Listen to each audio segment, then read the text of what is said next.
Greetings. This is Justin Allen with the Elite Nurse Practitioner. Welcome to the Elite Nurse Practitioner Show. Today we are going to be talking to a successful advanced practice nurse. Normally our episodes are consultation calls with nurse practitioners who need help, but we are going to have some episodes where we interview nurse practitioners and advanced practice nurses who have developed a successful business. We will talk about the pros and the cons of starting businesses, issues they have ran into, and everything in between. So I hope these episode types help nurse practitioners out there understand how to create a successful business and to know that there are other successful nurse practitioners out there that have done it. All right, and on to the episode.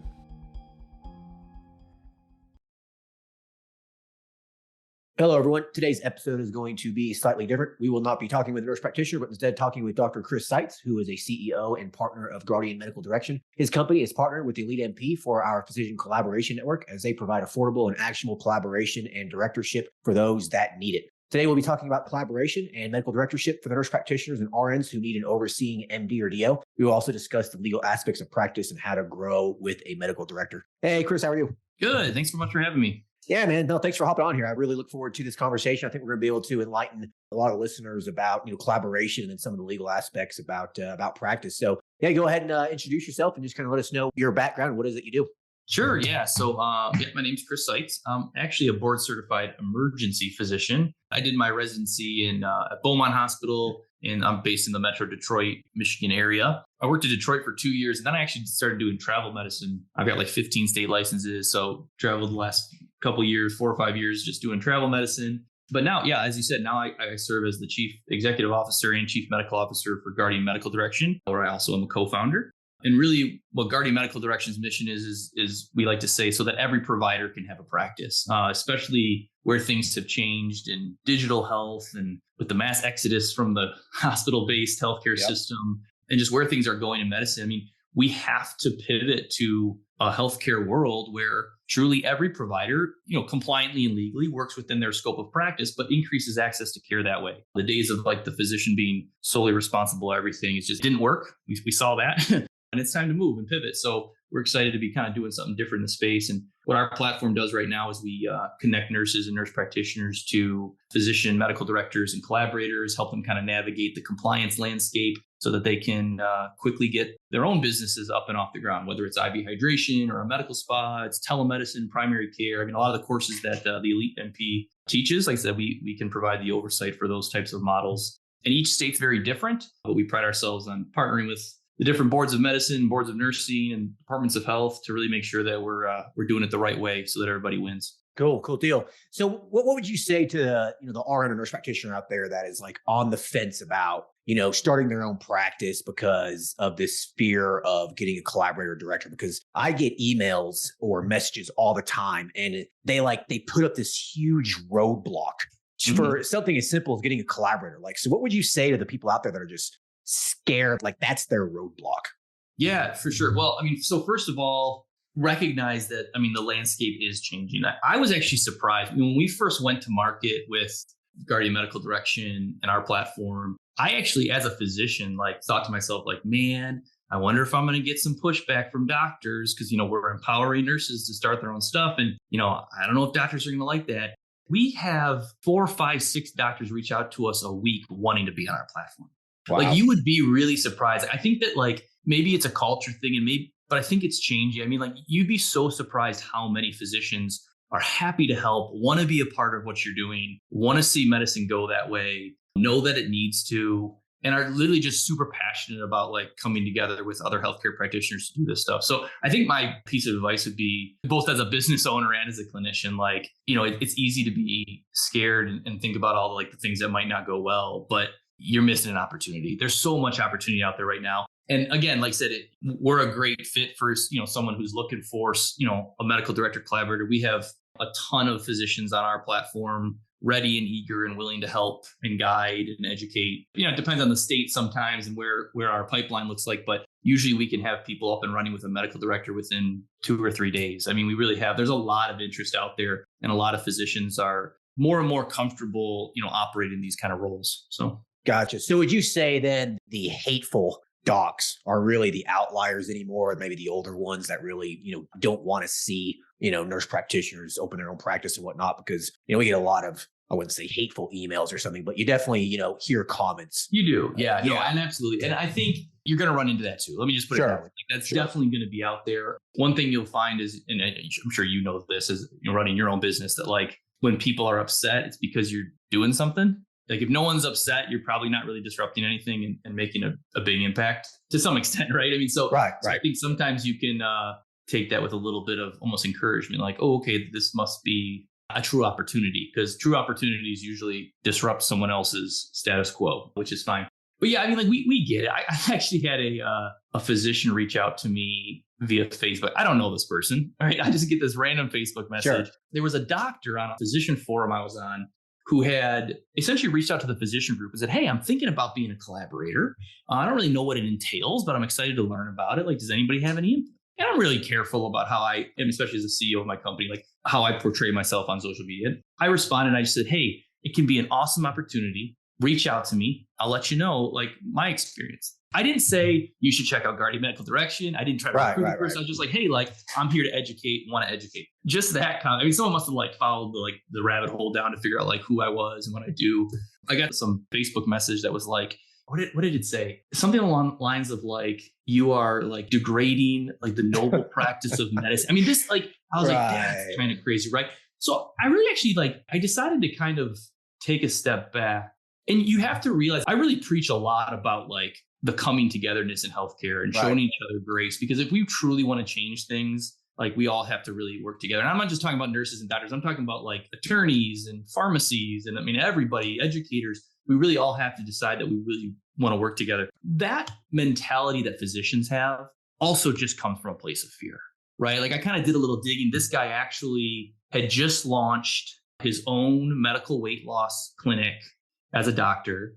And so he was just getting his business off the ground. And I'm sure he's terrified that someone's like a competitor's gonna pop up, be able to undercut him. That also just comes from a place of fear. You know what I mean? And I think physicians are really afraid of like, I spent all this time and all this energy and all this money. And I do think though that like the majority of physicians out there actually are not worried. They see that like our role as physicians has to evolve. I was telling someone the other day, if you wanted to solve the physician shortage problem tomorrow, and we're not doing this, but let's say we solved the problem tomorrow, we opened up new medical school spots and we opened up new residency spots. It would take 8 to 10 years to get anybody through all that education anyway. Right. So like that's not going to work. And the only thing that's going to work to truly increase access to care is to, again, allow all providers, nurses, nurse practitioners, even paramedics, chiropractors. I mean, we all have to like be able to want to work in our scope of practice in the right new system that we build together in order to truly make a difference. So I think like one of the things that, to your initial question, like, yes, I think that it's becoming less common for physicians to be that resistant. Obviously, there are loud physicians out there, but sometimes it helps just to recognize that that too comes from a place of their own fear for their own careers and their own livelihood and things like that. And it really has nothing to do with you as a nurse or a nurse practitioner, or anything like that. It's more their fear speaking than anything else. No, that totally makes sense, man. I mean, like you said, if you're disrupting something, then that means you're probably doing something somewhat important. And so that's just business. I mean, people see that fear, then they're going to report you for whatever they can, or they're going to just, be an asshole unnecessarily if they have to. Right. Yeah. But I think it's a breath of fresh air, man, what you just said. Everyone just needs to collaborate together and whatnot. I mean, the patient ultimately is the, Yeah, I'll even say too, like, not only was I surprised at how much buy-in we got from physicians, we've had so much buy-in from like legal firms. I mean, we probably work with 4, 5, 6 national legal firms now who are just like excited to partner with us to help them figure this out. They're like, we have nurses and nurse practitioners come to us all the time. We want to make sure they structure it the right way. So, I mean, you know how much free legal advice I didn't have to pay for it. Like they wanted to come in and like be like, hey, if you do it this way, then you're in compliance. And we were like, absolutely, it's cool. I mean, again, that kind of coming togetherness, even on the legal side, it's awesome. I mean, it's really cool to see that stuff start to happen. I think it means we're moving in a really exciting way. No, I agree. So that's interesting. Yeah. So, moving to that legal aspect of it, I get a lot of questions. There's a big fear of people, especially nurses, nurse practitioners, what they're doing might be illegal, or they're going to break some law, or they're going to get in trouble by the board of nursing or the board of medicine for what they're doing and this kind of thing. And I always respond, listen, guys, if you're not stealing money if you're not killing patients, you're not committing fraud, these kinds of things, you really don't need to worry too much about stuff. Yeah. As long, yeah. Yeah. Comments? No, I was going to say, like, no, I completely agree. I think that, like, there's some black and white, right? Like, there is, I'm say some black and white in terms of like, hey, you know what? You can't own this, or you have to own it this way. Or, even in that, though, there's a lot of gray. I mean, like, you'd be surprised if you ask different attorneys and legal firms. They each have their own way of doing it. There is some gray out there, but the gray doesn't exist because they're trying to catch you in the gray. Right. The gray exists because they trust us as healthcare professionals to do what's right for the patient. So again, to your point, I mean, unless you're like embezzling a bunch of money or have been blatantly told by like the board of medicine or board of nursing, hey, you can't do this, and you did it anyway, or you're like, injecting patients in your basement with something. I mean, like you really have to kind of go out of your way to, we always hear the horror stories, right? I mean, you always hear the poor outcomes. Right, like you have to be grossly negligent with what you're doing. I mean, you have to just be doing something totally foolish and outlandish. Like from personal experience, when I first started my men's health clinic, we would, to prevent the patients from coming in and getting a testosterone injection every week. Like it seems like it's such a waste. And so we would give them pre-filled syringes of testosterone. Here you go. Just inject yourself with it. It's not a big deal, right? We would just draw it up and give it to them. Supposedly, I guess the board of pharmacy caught wind of this. I don't know how. And they told me that it was probably a competitor. Probably, yeah, right. So anyways, they were like, that's considered repackaging a controlled substance and you have to be a pharmacist for that. I'm like, are you kidding me? Like, come on. Right. Like, really?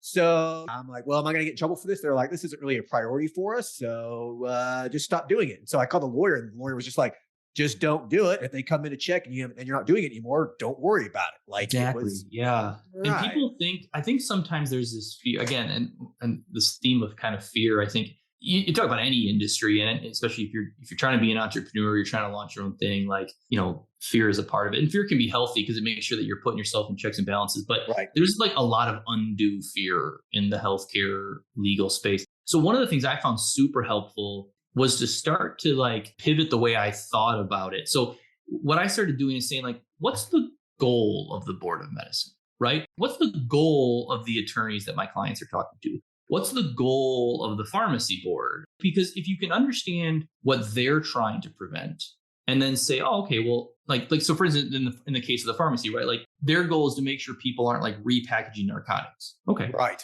So if they find that that's happening, or again, in a very gray way, that might be happening, and they're like, oh, hey, don't do this. One, you have to recognize the board of pharmacy doesn't actually even enforce that. That might be the regulation, but they're not the ones to enforce it. It would be the board of medicine or the board of nursing to enforce it on a clinical level. So when the pharmacy says, hey, don't do that, and you keep doing it, sure, well, maybe you're asking for some trouble there. But so like, again, I think that people don't realize that like there's plenty of room to like, you can be curious and ask questions. And if you're willing to pivot, you're going to be okay. I mean, the board of medicine too, like or the board of nursing, what's their goal? Well, their goal is to protect patients. They want to make sure patients aren't being harmed. Well, if you can show them that you're doing your best not to harm patients, they're going to be happy. They may come in with recommendations. I would argue that you should welcome that. Right. And you even more so, you're in compliance and things like that. So, we talk to boards all the time and say like, well, what if we did this? And they're like, well, I don't know. I mean, the other thing too which is very interesting, is that you'd be surprised how few people are in like the board of medicine and nursing. Like it's like 4 people in an office. Like you realize that these people are processing all the licensees, all the like, DEA stuff. Like they're processing everything, verifying education, and then also filtering complaints. There's not like this group of like board police that are like out on the road waiting to pull up to your clinic, rush through the doors and catch you doing something wrong. I mean, that's not how they operate. You know what I mean? Right. So it is very like, I think that there's a lot of undue fear.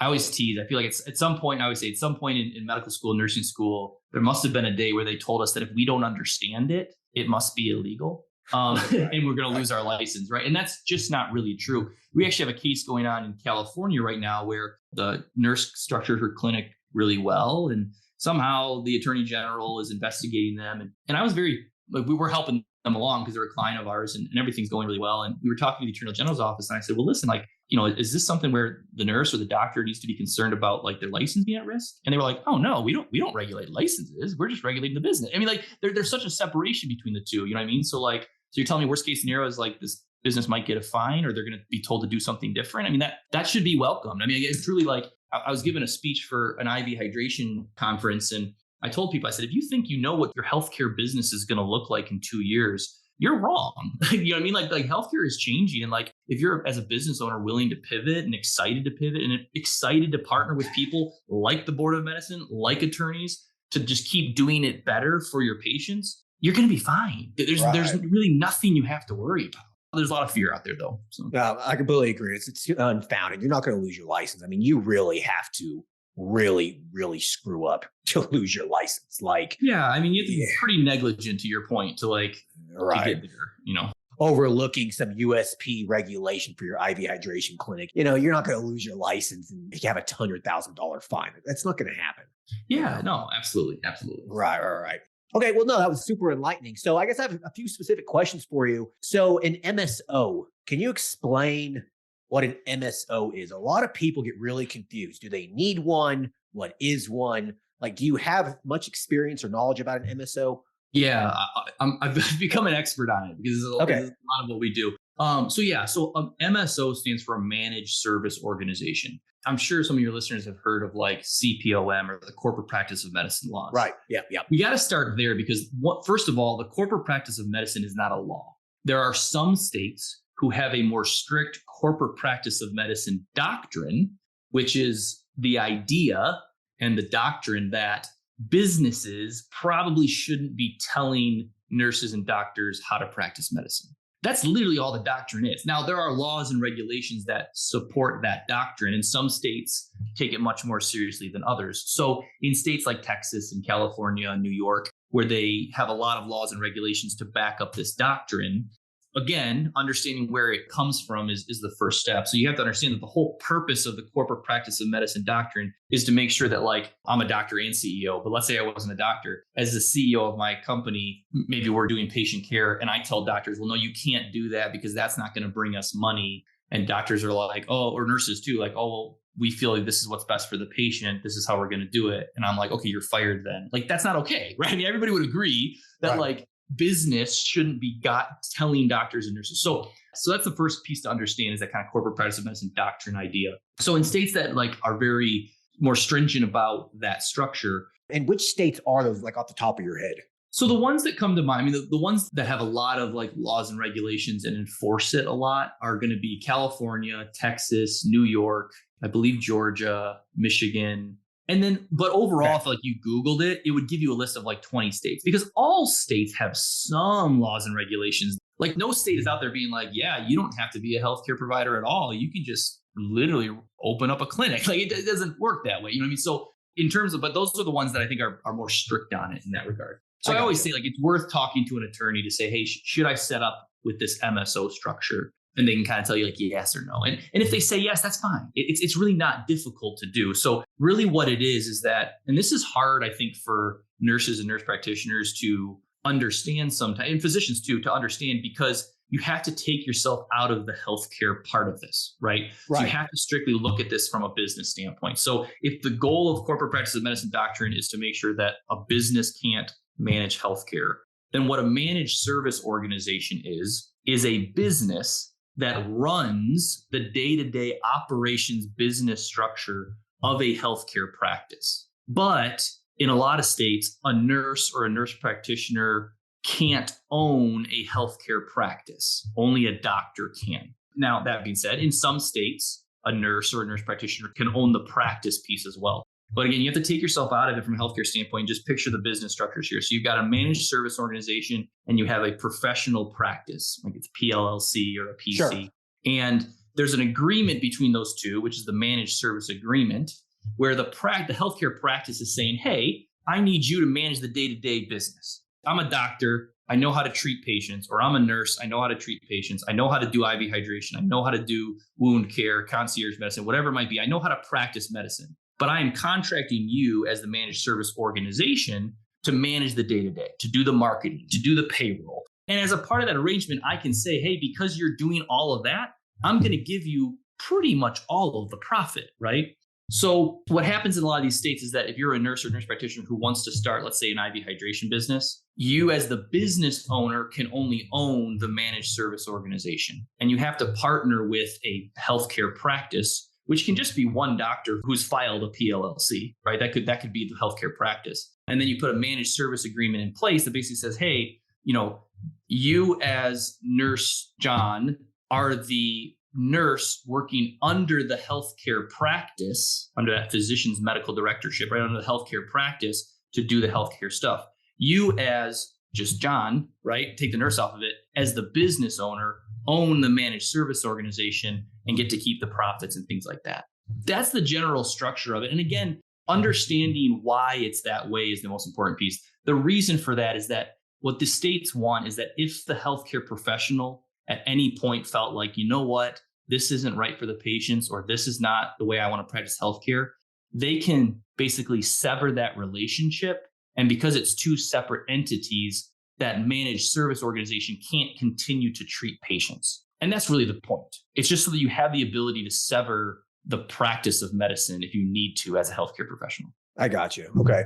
It sounds a little complicated, like in the state I'm in, it's not required. Right. And so I just have an LLC and I just see patients and I operate the business. Exactly. Right. It is what it is, And I guess I would say too, like if you are in a state, and this was, it does sound complicated, right? And I'm probably not even simplifying it well enough that people are probably listening to this going, oh crap, like this is so, it's not, it's really not. I promise you, this is not to like pitch Guardian Medical Direction, but I can just show you how simple it is once you've figured it out. Like when you partner with Guardian Medical Direction and maybe you're in a state, if you have your own LLC, we'll give you that managed service agreement. We'll sign it with our professional license name and stuff, get your protocols, get your medical director, get you up and running. And that's still in like 2 or 3 days. We're done. You can choose to take that to an outside attorney and get more advice. And that we'd be happy to work with attorneys as well. But like we've already done that work to make sure that it's legal and compliant. And we've never had trouble.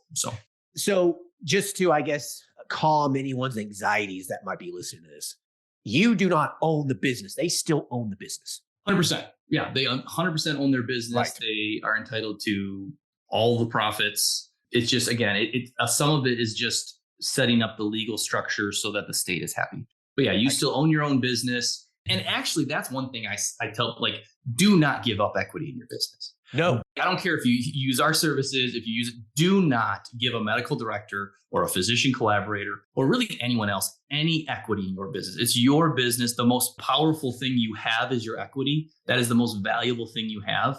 Do not give that up. There are plenty of services like ours or other physicians out there who are not going to require equity. They're going to just say, hey, pay me every month to do this work. Don't do that. Well, so many times I have people like, oh yeah, we don't need that because we already have a medical director and we just give them, 20% of profit. I'm like, no, don't do that. It's like, so don't do it. Yeah. Never give away equity. It doesn't matter what business you have. Never. Right.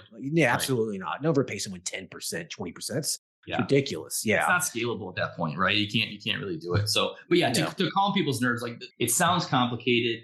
It's really not. It's a couple forms that you need to sign in order to put it in place. And you still own your whole business. You make all the money and all the profit from it. It's a business you can sell. Like there's nothing about it that is now dependent on someone else. It's still yours. For sure. Got it. And it sounds like most of these MSO requirements, it sounds like most of those are in states that do require collaboration. Is that a safe assumption? That's what it sounds like. Yeah, pretty much. I mean, pretty much. Yeah. There's now some states, like if you're a nurse practitioner and you're autonomous, there are some that you could probably own it all by yourself without any problem. But for the most part, like we're talking about Texas, New York, you're still going to need a collaborator at least. Right. So it can all be bundled up just together. And that way you don't have to worry about it. I got you. Okay.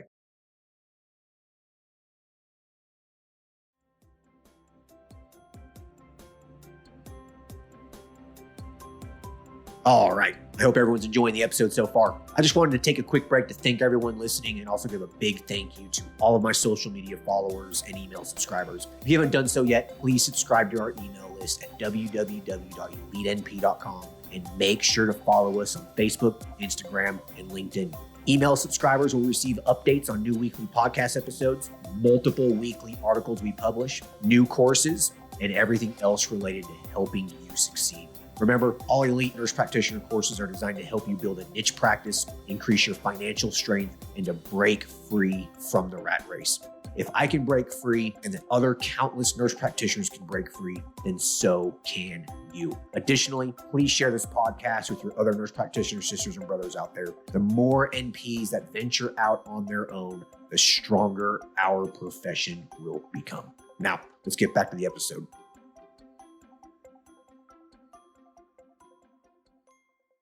Now, tell me a little bit about, medical directorship versus collaboration. So I know a lot of people are like, I need a medical director. I'm an RN. I want to do aesthetics or an IV infusion clinic, or I'm a nurse practitioner. I still need a medical director. So can you briefly tell us what the difference between a medical director is and a collaborator? I'll caveat this with the terms are used very loosely and interchangeably in a lot. So there is a lot of confusion around it. Also, I would argue that these roles are changing as healthcare changes. But we can kind of start historically. So historically, a medical director, it really boils down to who's ultimately liable in some ways.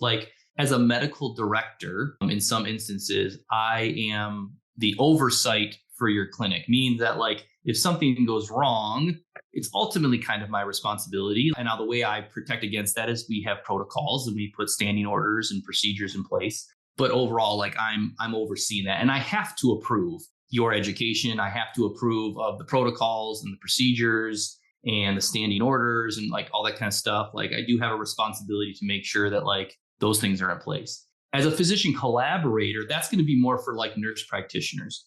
And that's really more of kind of a mentoring, I'm available to you if you need type of thing. I don't necessarily have to sign off on all your protocols and procedures. We'll put an agreement into place that just says that, hey, you know what, I approve of the work that you're doing and I'm here if you need me type of thing. But there's not as much of an obligation for me to oversee your protocols, your procedures, and all that kind of stuff. It's much more meant for, hey, you know what, nurse practitioners, PAs have more autonomy and they have more skills, so they don't need as much oversight, if that makes sense. And there's a lot of gray there too, to be honest with you. And then you got well, what's a physician supervisor? I don't know. It gets kind of I think the key thing here is making sure that whatever the intention is of the medical board, nursing board, who's saying that you have to have a medical director or a collaborator, at some point, it almost doesn't really matter what you call that person, as long as the agreements you have in place are showing that you fulfilling the requirements that they're asking you to fulfill.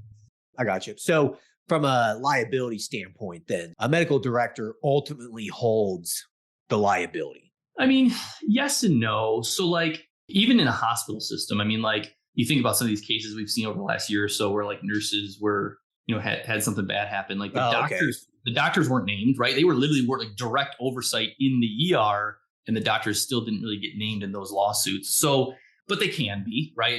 I always argue, if you have insurance, they'll name you. But yeah. So I think it's some of it can be better defined by the liability standpoint. Physician collaboration is more of kind of I'm not really liable because I'm just here. Am I still going to get named in a lawsuit? Maybe. As a medical director, do I carry a little more liability because there's a little more expected of me to provide oversight? Yes. Again, it's hard because the healthcare system and the legal system doesn't talk. So it's what the legal system wants us to accomplish with these roles versus what the healthcare system is asking us to do sometimes actually can contradict each other. I got you. So moving on then to, I guess, malpractice. So how is malpractice, how should malpractice be handled? So let's say that, you got a nurse practitioner who wants to hire a, collaborator, for example, supervisor, whatever you want to call it. Who should pay for the malpractice? And how is that actually written? So is the doc put on the NP's malpractice policy? Is the NP put on the doc's malpractice policy? Can you explain that? Because there's always so much confusion about that. Yeah, it can be done multiple ways. Again, this is where I see a lot of confusion. Malpractice insurance is for an individual license. That is different than liability insurance for your business. You should have both, right? So you should have general liability insurance for yourself as a business. And then each practitioner has to have malpractice insurance. How they get that malpractice insurance doesn't really matter. So we cover our physicians with malpractice insurance so that our clients who are nurses and nurse practitioners don't have to add the doctor to their policy or get a new policy for their doctor. They would go out and just get their own malpractice for their nursing license. But I've seen it done where people say, hey, I'm going to add the physician to my policy, or the doctor says, hey, I'll add you to my policy. As long as the insurance carrier is naming both licenses and both individuals as covered under the policy, you're covered. There's different ways you can do it though. So those are actually all viable options. I would just say that the most important piece is, again, each practitioner has to have liability insurance. both like some from a malpractice standpoint, and that is for individuals. And then you do need business insurance on top of that. Sure. So is the supervising doc, are they named as a supervisor on that policy and the nurse practitioner? So like, I guess there'd be two ways to do it. So if the nurse practitioner had their malpractice policy, I'm assuming the doc would be named as their supervisor on that policy and it would cover their license as well, correct? Correct. Yeah. And again, what's interesting about this too, and when we talk about like the coming together and collaborating, like some of it depends on the insurance company. Right. I mean, it's crazy how much, and like, I think that like two things that can happen. Like you can either look at this and say, man, this seems like this is too many moving pieces. There's the healthcare stuff, there's the board stuff, there's the legal stuff, there's the insurance stuff. This is too much. I'm not going to do it. And that's fine, right? For a lot of people, that's fine. If you're an entrepreneur and you want to do this, this is also where the opportunity lies. Because here's your barrier to entry, right? Like these things sound complicated. They're really not when you finally understand them and get them in place. And that's where the opportunity is to like truly like actually start something and do something well, right? I mean, there's a lot of opportunity for us all to bring this all together, launch very successful healthcare practices and businesses. So I almost want to encourage people, like, especially in business in general, like when you run into like what seems like a complicated problem, get excited, because that means that when you solve it, that's something that 10 other people will decide they're not going to solve because I wouldn't call them lazy, but they're just not as motivated as you, right? If it was easy, everybody would do it. I think pivoting your mindset a little bit, and when you see all these different moving pieces, recognize that like there's opportunity in the gray, and the more, complicated pieces that really maybe they seem complicated, if you can overcome them, and I promise you can, because we do it every day. Again, that's where you can start getting excited. That's where you're going to be able to like do more than other people can. I really believe that. Yeah, that's why it's called the elite nurse practitioner. I mean, I know it's kind of corny, but like, I mean, it makes sense, right? Yeah. Only 10 to 20% nurse practitioners are willing to do this. Right. Most of them are just going to go to their job and just be walked all over and continue, working for their $50 an hour or whatever. I really like that perspective. I haven't really thought about that. Like if it's difficult to do, then you should be excited about it, because that means absolutely. I really believe it. Completely agree with you, because that means most people aren't willing to do it. So look at it as an opportunity. I love that. Yeah. Okay. And then do you have any suggestions on, certain gray areas? You keep mentioning gray areas. Like off the top of your head, what would you say would be like maybe the top two or kind of gray areas that you've encountered from, nurse practitioners and nurses that, you've worked with over the last year or two, what they're worried about? One we touched on already, which is that whole legal business structure standpoint, like the MSO, PLLC, putting a managed service agreement in place. There's a lot of gray there. Like if you ask the nursing board, they'll tell you something. The medical board will tell you something maybe a little bit different. One attorney may tell you something than another attorney. It seems like, as clinicians, we're very like, we want the facts, right? Right. So we get nurses all the time who come to us and they're like, but what's the rule? What's the rule? And the reality is there is none. That's why there's 8 different opinions. Yep. So recognize that in business, like the whole opportunity in business is that you need to weigh all the options, and there's always going to be risk benefit, and you choose what you're comfortable with from a risk benefit standpoint. That's all business is, right? Is weighing the risks and the benefits. You're never if you're waiting for the perfect solution where the medical board and the attorneys and everybody lines up and say, yep, if you do it this way, you're perfect, you're never going to launch your business. Never, because there just are. Exactly. And again, get excited about that, because that means that a lot of people are going to stall because they're like, I'm waiting for the perfect opportunity. Well, that's not going to happen, right? So I think some of the gray is in that legal structure piece. So I just say, find a good attorney, structure it how they recommend, and then stop worrying about it, right? And then just being okay pivoting if you ever need to, or if someone asks you to. And that's what we have our whole system in place where we'll get you all set up and structured, but we're more than happy to talk to a different attorney or talk to your attorney or bring some. I mean, we want this to work for everybody. We want everybody to be comfortable. Absolutely, right? Just do that work, get it done, and move on. Right. There's a way forward. So that's one gray area. I think the other gray that we run into is sometimes scope of practice. Can I, as a nurse, legally do this? Can I, as a paramedic, legally do this? Can I do this on my own? In what situations can I do this? There's a lot of gray there too. And what you'll find is that when you talk to the nursing board or medical board or pharmacy board, they might not answer your question because they don't really know either. Again, don't get afraid of the gray, embrace it and realize okay, well, if there's no rule saying that I cannot do this, right, then I'm going to go do it until someone tells me otherwise, right? I'm going to go do this. I'm going to do it well. Because the thing is too, is I think sometimes we as healthcare professionals, we wait for the regulators to weigh in. Let's stop doing that. Let's go define it ourselves. Let's go out there and run successful healthcare practices as nurses and nurse practitioners so that the board of medicine, board of nursing, they never have to come in and regulate it because we're just doing a damn good job with our patients every day, right? I mean, that's what we should be going for. But that's another area where I think I see a lot of people struggle with the gray. Is it like, can I actually do this? Can I not? And again, you got to decide what you're willing to do. For me, I'm an entrepreneur. I get excited about the gray. I get excited about the challenges. If someone tells me I can't do something, then that's one thing. If no one tells me that I can't, then I'm going to go try it. I'm going to go do it. That's where you can get successful. So I 100% agree with you. I email people a lot of times. Listen, if you can't find anything about this, if you've Googled and you've gone through the Board of Nursing regulations, scope of practice, like if you've looked and you can't find anything, then that's good news. That means you can do it. Yeah, absolutely. Right. No, I completely agree. Yeah. Right. That means there's no regulation for it. So you can just go ahead and do it. They make the regulations when the patient is harmed, and now it has to be regulated. So as long as you're practicing good medicine, taking care of the patient, then don't worry about it. Stop worrying about this stuff. Yeah, exactly. Yeah. The only other thing I would add there too is that is because of all the stuff we're talking about, you've got to be okay with showing grace, right? Like you have to be okay with, hey, I'm going to do it the best I can today. And you got to give yourself grace to say, and you know what, that might change tomorrow, or I might need to change, or I might want to change that tomorrow. I think we as healthcare practitioners have a hard time giving ourselves grace because we forget about the art side of medicine, right? We know the science and we may know it really well, but there's an art side too. There's a reason that the AHA updates their guidelines every few years, right? The science, we don't want the science to change, but the science even changes, right? And there's an art piece to it as well.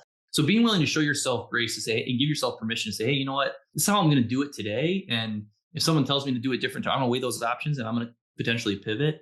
And then being willing to extend that out. You'd be surprised how many people, and again, I think this comes from a fear and people just really wanting to make sure they're doing stuff the right way, who expect medical directors or physician collaborators to understand all the laws, tell them how to scale their business, how to market their business. They want their opinion on every patient. That's not going to work, right? No. You got to be able to extend that grace as well. If you really want, especially from a medical oversight standpoint, if you want to find the right fit, find someone who's willing to learn with you. That's really, if you can find a physician or a collaborator, nurse practitioner, whoever it might be, even in your business partners, and be find people who are willing to learn and reciprocate that grace. Those businesses succeed, especially in the healthcare space, right? I always say, you want to know a good doctor from a great doctor. A good doctor knows for sure. A great doctor realizes that. I don't know. You know what I mean? Yeah. There's a difference. I had this happen the other day. I picked up a shift in an ER, and I had a doctor come down, was so sure about what needed to happen with this patient that I knew that probably wasn't true. Right? It's just I think there's some of that too. So I think if we can learn to extend that grace, with your medical oversight, with your colleagues, with your employees, with the boards of medicine and nursing, with the boards of pharmacy, with the attorneys, if we can start extending grace to one another and really starting to approach these things as hey, where can we come together and ultimately do what's right for the patient and really work together? And I might be wrong and you might be wrong, and we're going to do our best. You're going to do really well. I really, we see it every day. That's really what's going to set you apart and why your practice or your business is going to succeed over others. Yeah, 100% agree. Very, very well said. Well, that's pretty much all the questions I had for you, man. I think this was extremely enlightening. I think that we really went over some things that I've had a lot of questions about. There's been some confusion about, and I really appreciate you talking about these gray areas and giving people the confidence on not worrying about stuff so much. Yeah, for sure. Yeah. Is there anything else that you would like to talk about, or no? You go ahead. I appreciate you letting me share. Like I said, I apologize if I got on some soapbox this year, but I really do. I think that there's so much opportunity. I think you have to, for anybody listening who's thinking about starting their own thing, or to go for it. Absolutely go for it. This is the time, man.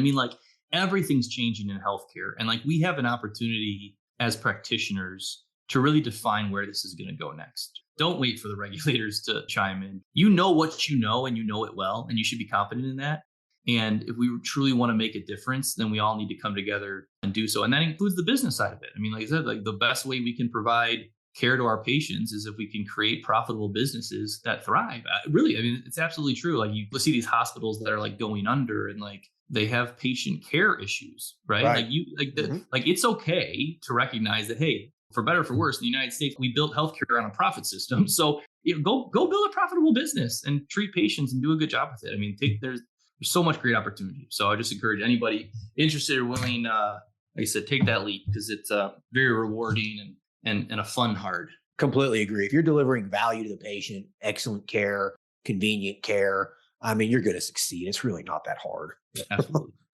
Yeah. No, absolutely. Thank you so much. Yeah, for sure. So go ahead and drop your business. Tell us just a little bit kind of what you do and how people can reach out to you. Yeah, absolutely. So again, Guardian Medical Direction, you can just go to guardianmedicaldirection.com, book a discovery call with one of our account managers. There's other ways you can get a hold of us on there. I've got a little bit of a podcast going on too, if you don't mind me throwing people that way. So the Collaborative Practice podcast we launched, and really with the goal of just exploring healthcare business and innovation with this lens of how do we all come together. So if anything that we talked about today was, that might be a cool podcast for you guys to listen to on top of this one.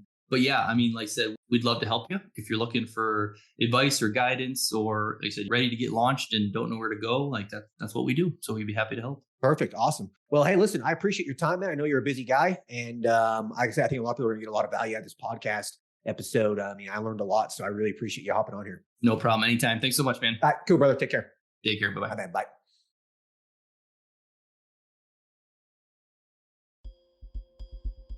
All right. I hope everyone enjoyed the episode with Dr. Seitz. I learned a lot. I mean, I didn't realize a lot of that information that he went over. The big thing I want people to walk away from this episode is stop worrying about every single little thing in your business and your practice. Like I've said it before, as long as you are not harming or killing patients and committing fraud, okay, stop worrying about it. Like what Dr. Seitz said, the boards are not here to just hunt you down, okay? There's not these groups of people just waiting for you to mess up one little thing. Stop worrying about every single little nitpicky detail. If you are worried about this, you will never get started. You will never be successful, okay? You have to let go of those fears, all right? You have to let go of those anxieties. You have to ask yourself the right questions and take the appropriate actions. Stop worrying about what your chart looks like, or what little form a patient signs, right? Or what little regulation, or what little thing you document. Like, stop worrying about these little tiny things. They don't really matter that much. The boards are typically forgiving as long as you are making a change. So like what Dr. Seitz said, stop worrying so much about it, okay? The areas are gray for a reason, because they trust what we are doing. If there is not a regulation written about what it is that you want to do, then that means you can do it, okay? Within reason, obviously, right? Don't be a fool about it. Well, anyways, I hope everyone enjoyed this episode. I hope you learned a lot from it. Talk to you guys later. Thanks. Bye. Thank you for listening to the show. Quick legal disclaimer. The content of this podcast is meant for informational and entertainment purposes only and should not be used as legal, financial, medical, regulatory, or practice-specific advice. For information pertaining to your specific legal, financial, medical, or practice-specific needs, please be sure to consult with your lawyer, CPA, medical director, and or your state's practice laws and the most up-to-date clinical guidelines. As always, do your due diligence when it comes to any information found online and in podcasts. The content in this podcast is copyrighted by Galaxy Medical Southwest 2022 and cannot be duplicated, rebroadcasted, or reproduced without our written permission.